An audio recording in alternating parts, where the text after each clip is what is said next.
More moves are coming for the Los Angeles Lakers as following the big extension of Luka Doncic. Brand new reports have dropped revealing some big information surrounding Rob Pelinka's next move, and this changes everything for the Lakers going forward. To break down these new reports as well as discuss some other comments from Rob Pelinka, Luka Doncic, and others surrounding the big extension. But folks, before we get into it all, if you're a part of the percentage you aren't subscribed to the channel, this is the place to be for daily Lakers content. Your guys' support has been truly unbelievable. You've been absolute beasts, so make sure to continue supporting by hitting that subscribe button. Folks, a lot to go over today. More moves are coming, and a trade seems to be on the horizon here for the Lakers. And let's dive into some new reports that have dropped. Now, of course, in case you missed it, Luka Doncic earlier today signed a big extension with the Los Angeles Lakers, 3 years.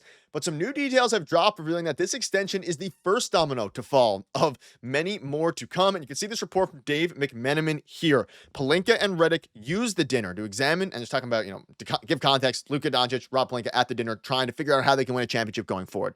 To examine future cap space, the picks they owned, the picks they didn't own, and to discuss how to tackle their future together. Doncic was encouraged to share the archetype players that he felt the roster could use: a pick and pop guy, a defensive stopper, and a rim protector, so the Lakers could identify realistic players to fit that mold. And obviously, we know the recruitment that Luka Doncic and that went into Luka Doncic, obviously not just coming to the Lakers now, but the recruitment regarding Luka Doncic recruiting other players, whether that be guys like DeAndre Ayton, who he heavily was involved in, especially regarding recruiting, but also going forward now, he is telling Rob Pelinka what this team needs. And of course, we know a pick and pop guy, whether that be a guy like Nikola Vucevic. We know that the Lakers need another, 3-and-D, a defensive stopper, even a bench scorer, a lot of different players, maybe a guy like Malik Monk. We're going to be diving into a lot of those guys. But clearly, they aren't done. And there's a lot of different things here. And we can see here, Rob Pelinka spoke out a little bit as well on the roster with Luka. He said, in conversations with Luka, it was important to get a lob-catching center.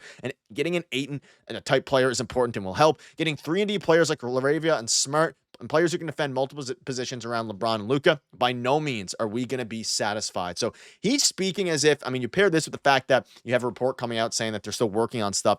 It's clear that, the Lakers aren't done yet and that they need to make more moves. Rob's saying they're not satisfied. Hopefully they can continue to peruse the buyout market, continue to peruse the trade market in particular. We know the Lakers have been linked to Malik Monk in the past. We'll dive into that later on in this video. They're not satisfied, and they need to get more done. And at the presser surrounding Luka and all these guys, we saw a lot of different players. Coach, DeAndre Ayton, Marcus Smart, Rui Hachimura, Gabe Vincent, Maxi Kleber. Some of these guys might be traded here soon. No LeBron James. JJ Redick was there, which is a little bit interesting. That's a conversation for another day. A trade seems to be brewing here, and that's a very interesting proposition, especially given the fact that, the team, they shouldn't be done, right? You have a chance under Luka Doncic, all these different things. You shouldn't be done. You should continue to make moves. And ultimately, Luka Doncic didn't want to wait. The Lakers shouldn't either. You can see this here by Rueda. Sorry. Now that Luka Doncic has signed an extension, get ready for a trade. And people are starting to speculate that this was basically the first domino to fall. They didn't want to make any more subsequent moves outside of filling the big holes at the center position, and of course, the first signing of the year, which is Jake Laravia and Marcus Smart.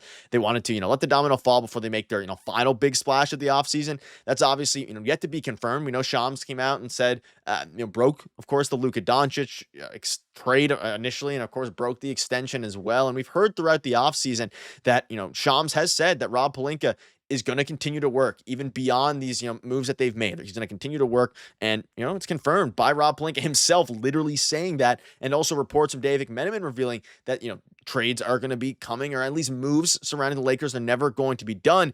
And if you're Luka Doncic, like he said, I think we have a great team. We have what we need to compete for a chip. Bron tries to win every game. We got some great new guys. We're going to go for it. And Luka going for the chip. So obviously PR answer, he's going to say that whether or not he believes that the Lakers should make more moves, regardless of if you think they should or not.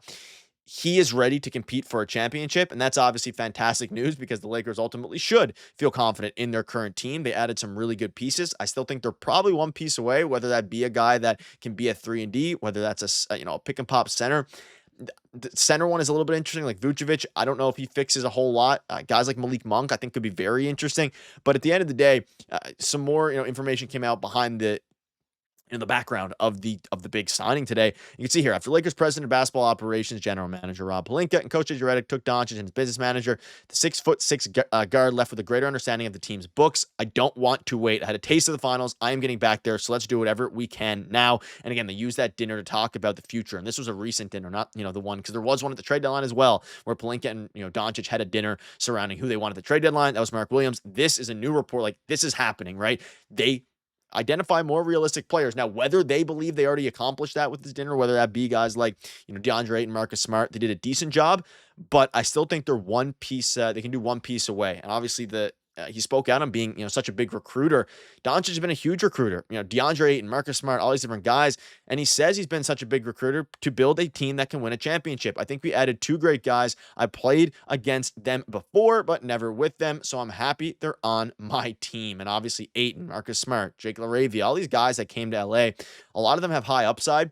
But one guy I want to dive into now is some new reports that have dropped surrounding Malik Monk. And, it's very interesting. The Lakers are among favorites to land Malik Monk. So new favorites have dropped. They are right behind the Warriors, basically the same odds as the Warriors. You can see some of the other teams.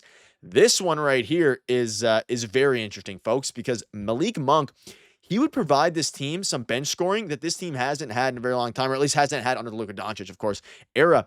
He is an elite bench player, right? He's coming off of a season last year where he averaged 17 points a game, folks. 17 points a game. He can defend a little bit, not known for his defense by any means. He is just a great bench player. And when you look at the Lakers and what they need bench scoring. Obviously, we've been talking about Jake LaRavia, how much he's going to be able to impact the team. We've obviously, been talking about guys like Marcus Smart and how he's going to help defensively.